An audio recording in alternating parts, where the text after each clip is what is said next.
Je crois que la culture masculine est une culture de délégation. Ce qui signifie que dans la mesure du possible, il vaut mieux faire les choses par quelqu'un d'autre. C'est une drôle de mentalité. Non.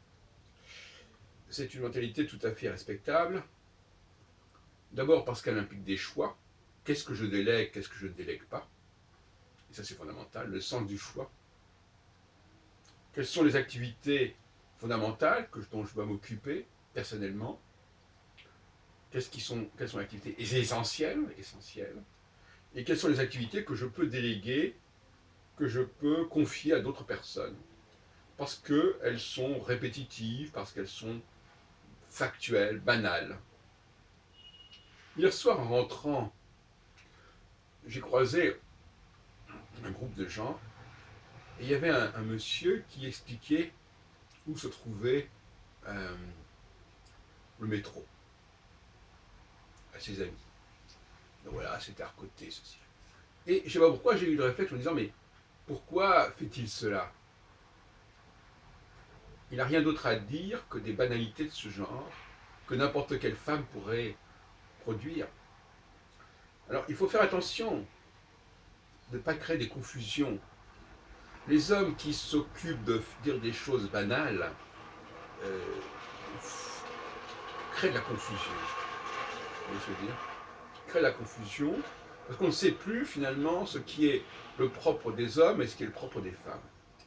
Et beaucoup trop souvent, depuis des décennies, sinon des siècles, des hommes ont adopté tout simplement, ont occupé des activités qui auraient dû être dévolues et réservées aux femmes.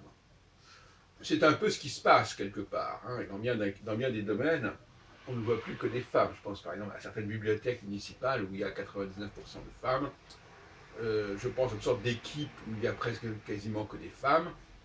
Mais néanmoins, il est très important de bien avoir en tête qu'est-ce que ne pas parler pour ne rien dire.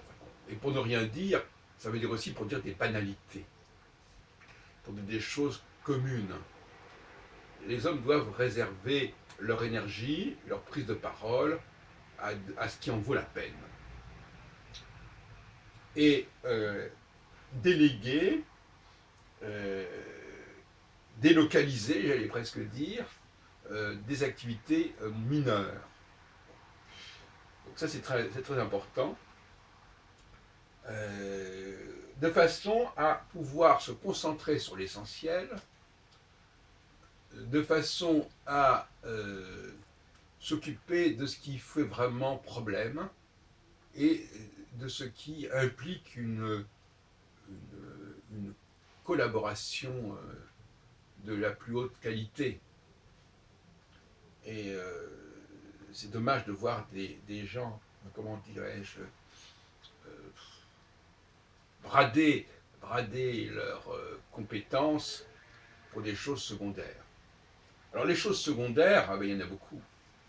Par exemple, le fait de jouer du piano, de jouer une pièce de piano d'il y a 3 siècles, est-ce que ce n'est pas une chose secondaire pour un homme? Est-ce qu'il ne vaudrait pas mieux déléguer cela à des femmes?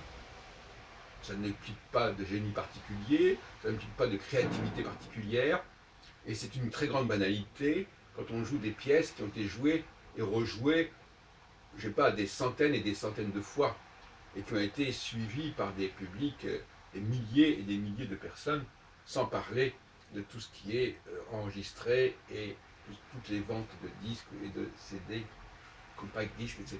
DVD. Donc c'est la première chose que si je devais donner des conseils à un garçon, c'est de lui dire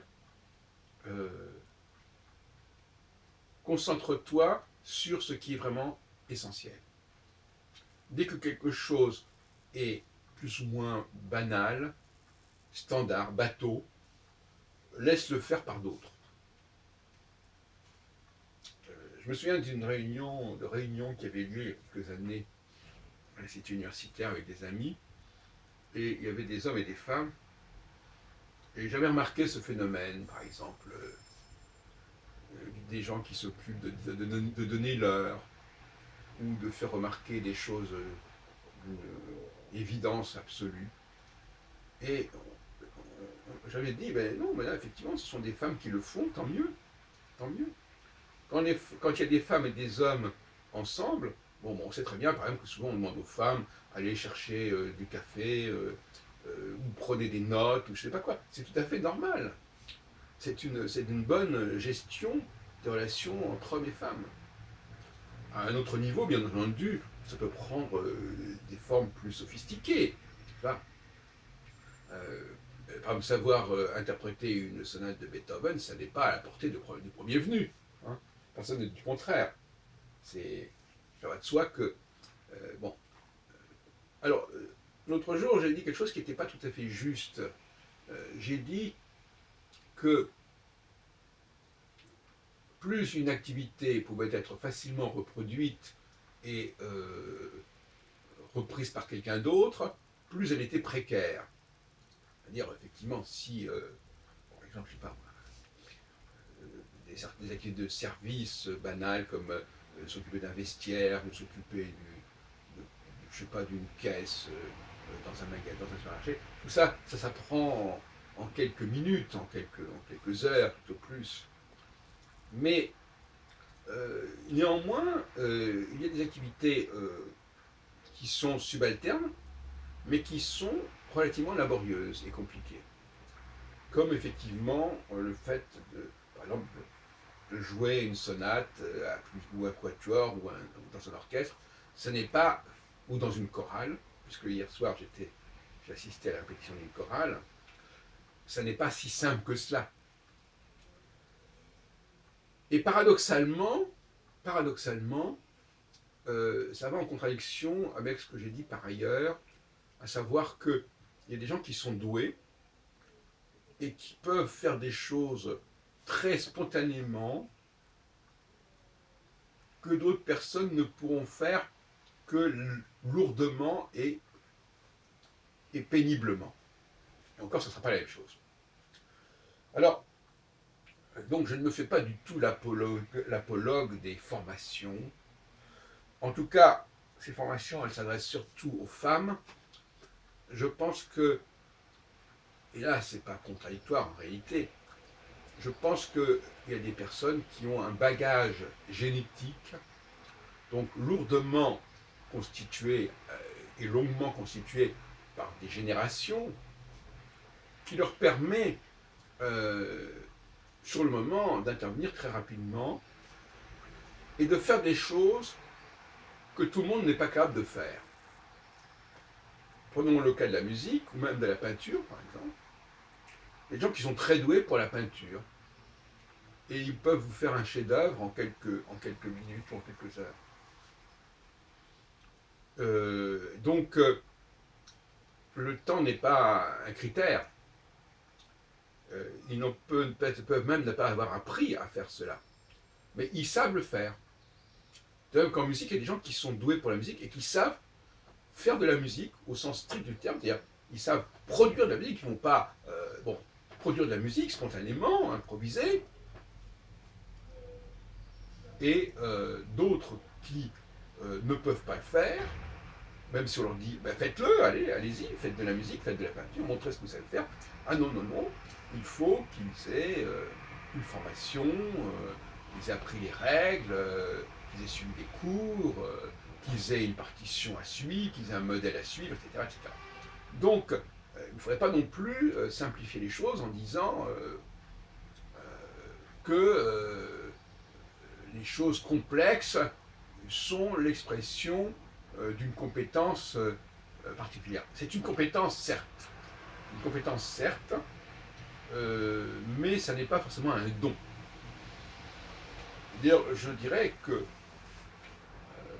j'ai souvent remarqué ce genre de décalage, et je terminerai cette causerie là-dessus, que souvent une chose en cache une autre. Par exemple, quelqu'un qui est musicien, entre guillemets, parce que le mot musicien est un mot galvaudé. Qu'est-ce que c'est qu'un musicien qui ne sait pas créer de la musique? C'est pas grand-chose. Quelqu'un qui est musicien il est en fin de compte, il n'est pas très doué pour la musique, mais il est très doué pour suivre une partition, par exemple. Il est très doué pour exécuter une partition. Pour exécuter n'importe quelle partition. Entendons-nous bien. D'ailleurs, c'est ça, c'est cette espèce d'éclectisme qui est le signe d'une infériorité, d'une sorte de comportement mécanique. Si quelqu'un peut jouer n'importe quoi, c'est pas forcément un très bon signe. Bon. Donc voilà, il peut jouer, mais c'est pas forcément un tempérament musical. C'est quelqu'un qui sait utiliser un instrument, surtout un piano par exemple, qui est relativement facile, utiliser un instrument, répercuter les informations qui figurent sur la partition et produire du son. Mais il n'est pas, à proprement parler, musicien.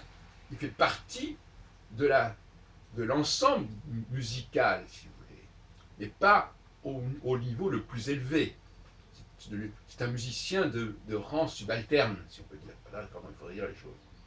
Et dans d'autres domaines, on voit par exemple des sociétés qui sont organisées autour d'un certain nombre d'objectifs, mais qui en réalité fonctionnent sur des compétences très spécifiques, des savoir-faire très spécifiques, qui n'ont rien à voir particulièrement avec l'objectif en question. Et là encore, vous allez avoir donc des sociétés où on pourrait être intégré dans cette société, il faut maîtriser certaines techniques qui n'ont rien à voir avec l'objectif affiché de cette société. Et ça va très loin. Parce que par exemple, pour être accepté dans un monde musical, il faut être capable de faire des activités subalternes. Si vous ne faites que des activités de haut niveau, vous n'allez pas être accepté parce que vous n'allez pas passer par le schéma, par la norme en cours.